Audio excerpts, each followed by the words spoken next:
Hello दोस्तों, एक बार फिर से मैं हाजिर हूँ 8 अप्रैल 2022 के डेली पीआईबी एनालिसिस के साथ। तो संडे को काफ़ी सारी पीआईबी की वीडियोस मैं अपलोड करूँगा, इवन करंट अफेयर्स की भी।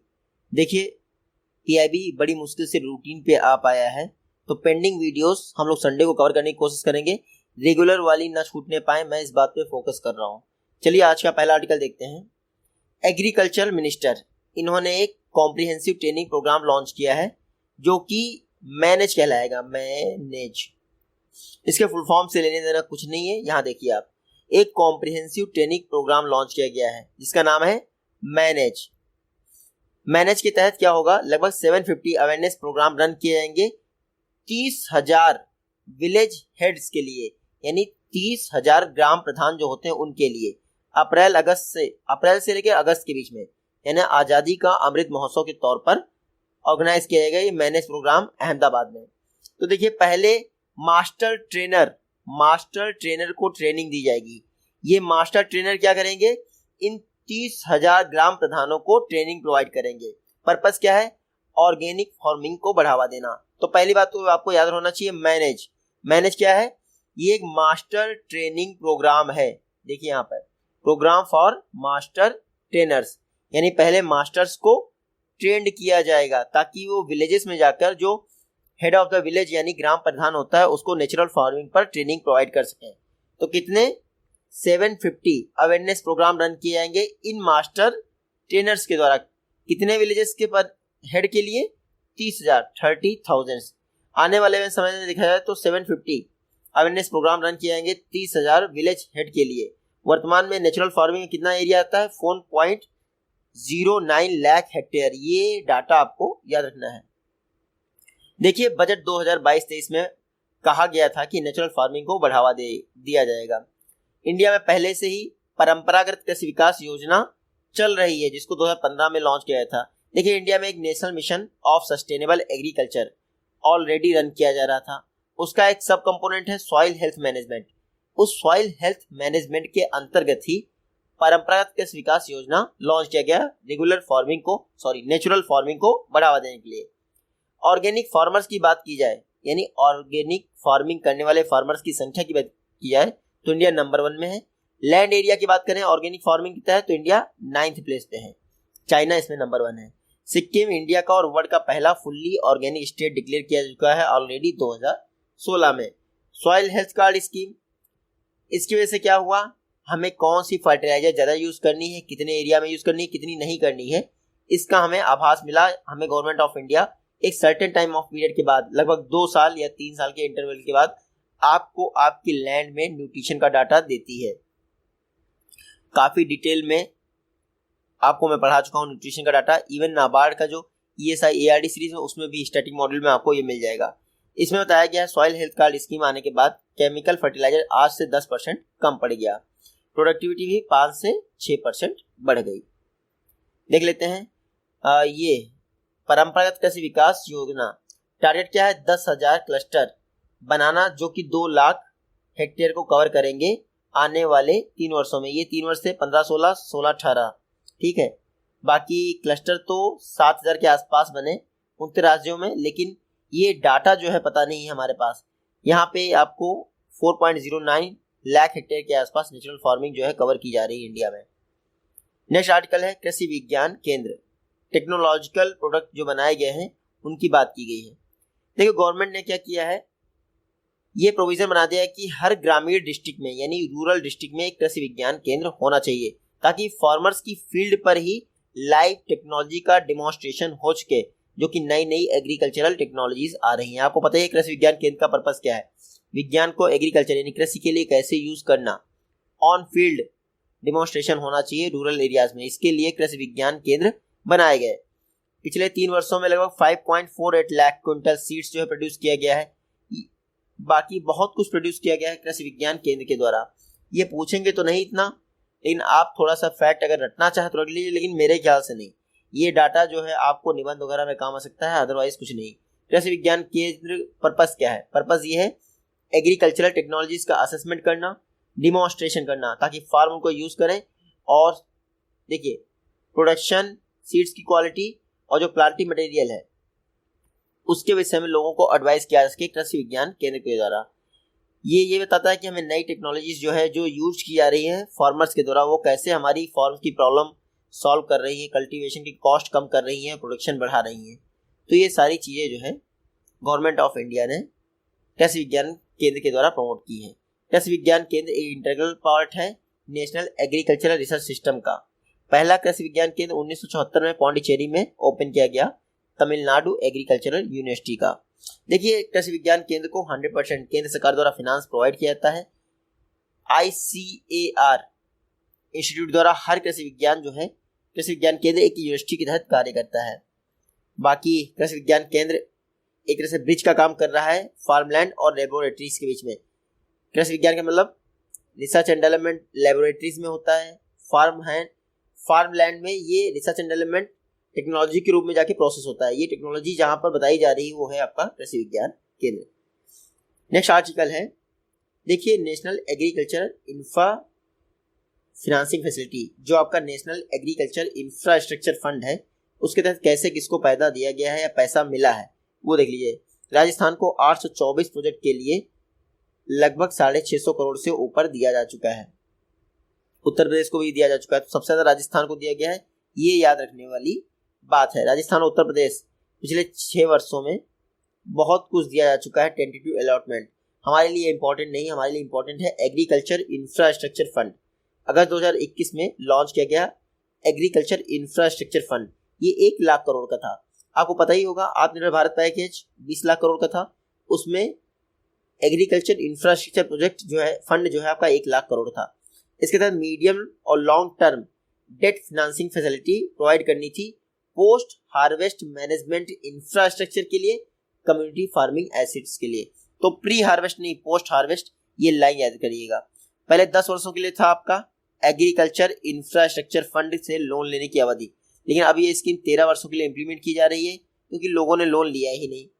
यहाँ पे देख लिए 1 लाख करोड़ जो है आपको बैंकों के द्वारा, फाइनेंशियल इंस्टीट्यूशन द्वारा क्या डिस्ट्रीब्यूट किए जाएंगे। मोरेटोरियम पीरियड रहेगा क्योंकि 6 महीने से 2 वर्ष के बीच में वेरी करता रहेगा।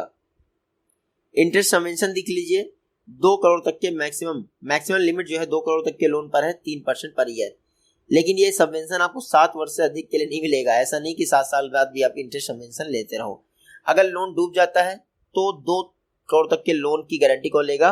CGTMSE, ये credit guarantee fund trust for micro and small enterprises.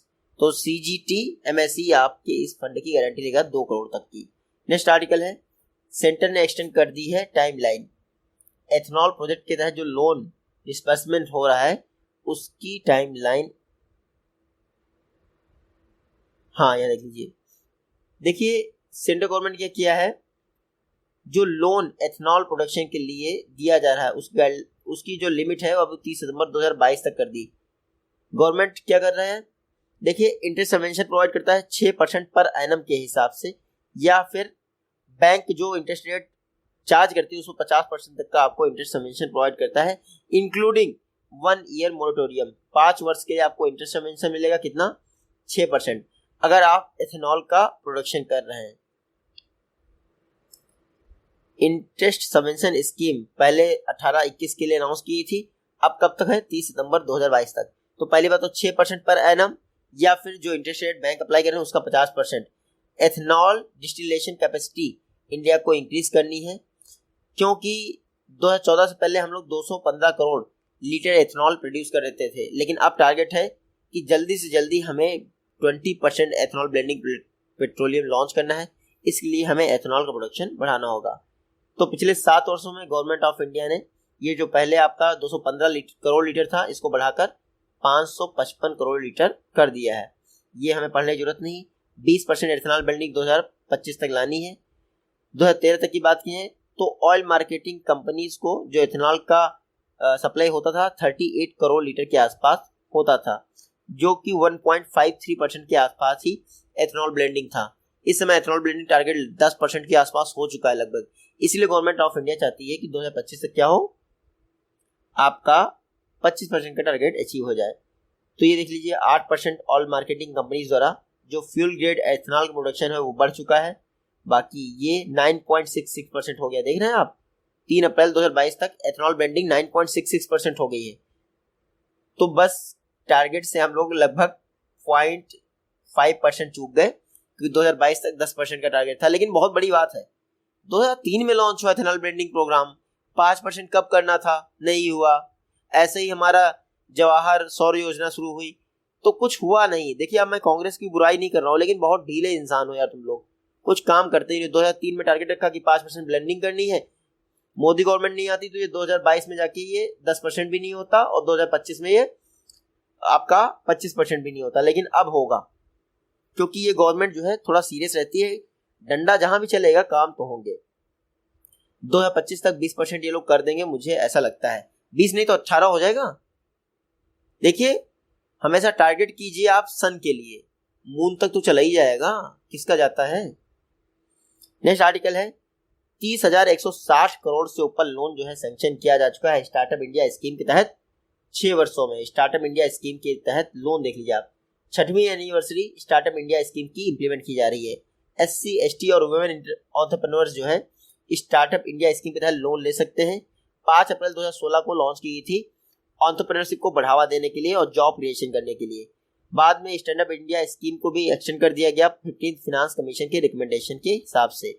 Sitharaman ji ने कहा है कि 1 लाख से अधिक वुमेन प्रोमोटर्स हैं जिनको पिछले 6 वर्षों में एंटरप्रेन्योरशिप के लिए लोन दिया गया है। पर्पस क्या है स्टैंड अप इंडिया स्कीम?